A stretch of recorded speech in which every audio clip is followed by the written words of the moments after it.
श्री स्वामी समर्थ. तर बघा आता वाजले होते 5 आणि मी लागली होती स्वयंपाकाची तयारी करायला.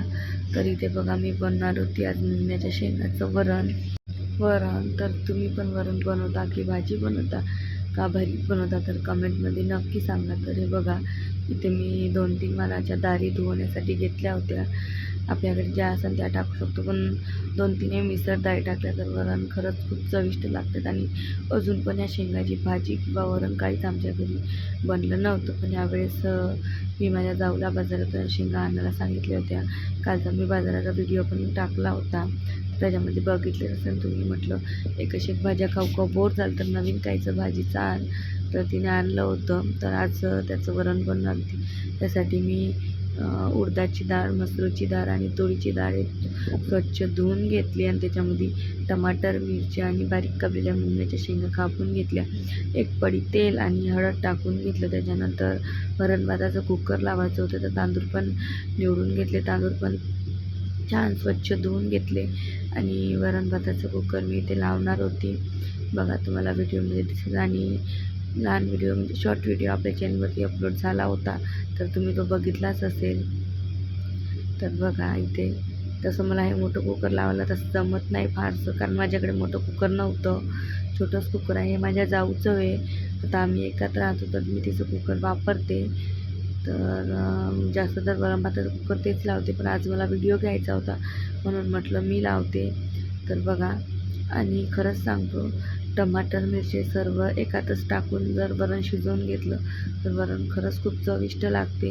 आता हे तर मुंगण्याच्या शेंगाचं होतं, पण नेहमी पण मी पालकचं वगैरे किंवा फोडणीचं वरण करते तर टमाटर, मिरची त्याच्यामध्येच टाकून घेते, कारण वरणामध्ये शिजून घेतली की पूर्ण चव त्या डाळीमध्ये उतरते आणि चव खरंच छान लागते. त्याच्यानंतर कुकर लावून वरण भाताचं कुकर लावून दिलं. कुकरच्या 3 शिट्ट्या होतोपर्यंत बाकी सगळे कामं आवरून घेतो म्हणलं, पण कुठं आवरायला भेटे. बघा डुगू असा काहीसा पायापायाशी नेत होत्या आणि 6 शेंगा आल्या होत्या, तर त्याच्यामधल्या 4 बाकीच होत्या. 2चं वरण करणार होतो आणि त्याच्यानंतर चहा मांडला. आणि आता मला असं झालं की चहा मांडला की माझा मोह आवरतच नाही. मी चहा प्यायला एवढी हावरी झाली की अर्धा 1 कप चहा मांडला, त्यातला थोडासा मी चहा पिते. तर चहा वगैरे पिऊन घेतला आणि पोळ्या टाकतो म्हटलं.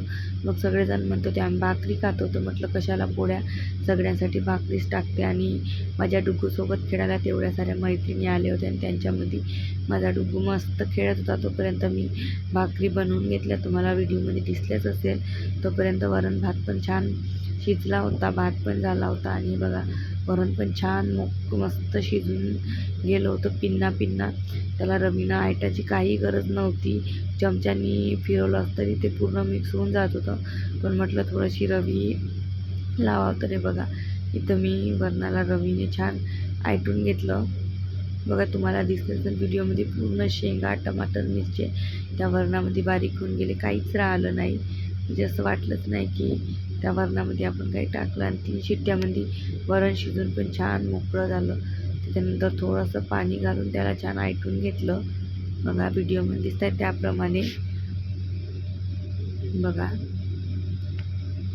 आणि त्याच्यानंतर मग वरणाला तडका द्यायला घेतला. आता आपल्याला फक्त कांदा आणि लसूण, जिरं, मोहरी टाकूनच तडका द्यायचा होता. तुम्ही म्हणाल आता हे तेल कशाचं, तर सांगते तुम्हाला.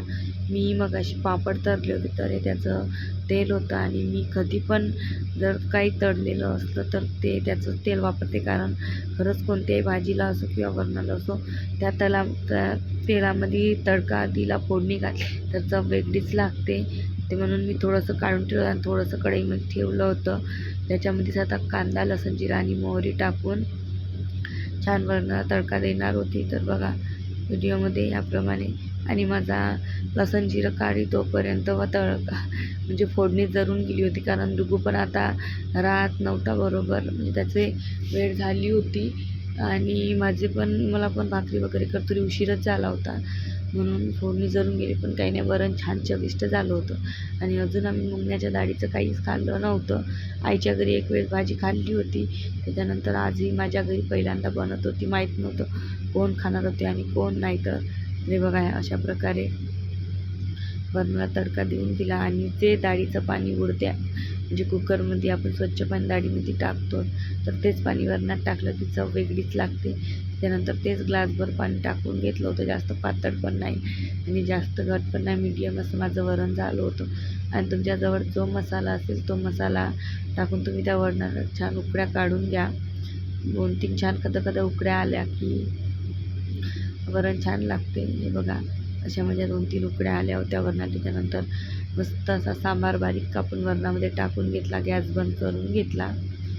बघा, तुम्हाला व्हिडिओमध्ये दिसत असेल तसं सगळ्यांनाच माहीत आहे, पण तसं पण मी आता किचनमध्ये जास्त वापरते, तर माझे डेली व्हिडिओ किचनमधलेच येणार आणि रेसिपीचीच येणार. ते बघा, आम्ही सगळ्यांनी मिळून असं जेवण केलं. त्याच्यानंतर जेवण झालं, डुगू झोपला होता. म्हटलं 1-2 चकरा मारून घ्यावा आज, कारण थोडंसं जेवण जास्तच झालं होतं. आवडीचं जेवण राहिलं की जेवण जास्तच होते. तशी मी नेहमी काही फिरत नाही, पण वेट राहिला, डुगू वगैरे झोपला तर 1-2 चकरा मारते. ते बघा, इथे पोर्चमध्ये मी चकरा मारणं चालू होतं. 2-3 चकरा मारल्या आणि आपलं डेली रात्रीचं जे रुटीन असते, लोशन वगैरे चेहरा धुवून घेतला, लोशन लावून छान चेहऱ्याला. तसं मी डेली असं लोशन वापरते, थंडीमध्येच वापरते, असं काही नाही. त्याच्यानंतर हे बघा, असा मेनू होता. कसा वाटला व्हिडिओ कमेंट करून सांगा. Bye bye. चॅनलला सबस्क्राईब नक्की करा.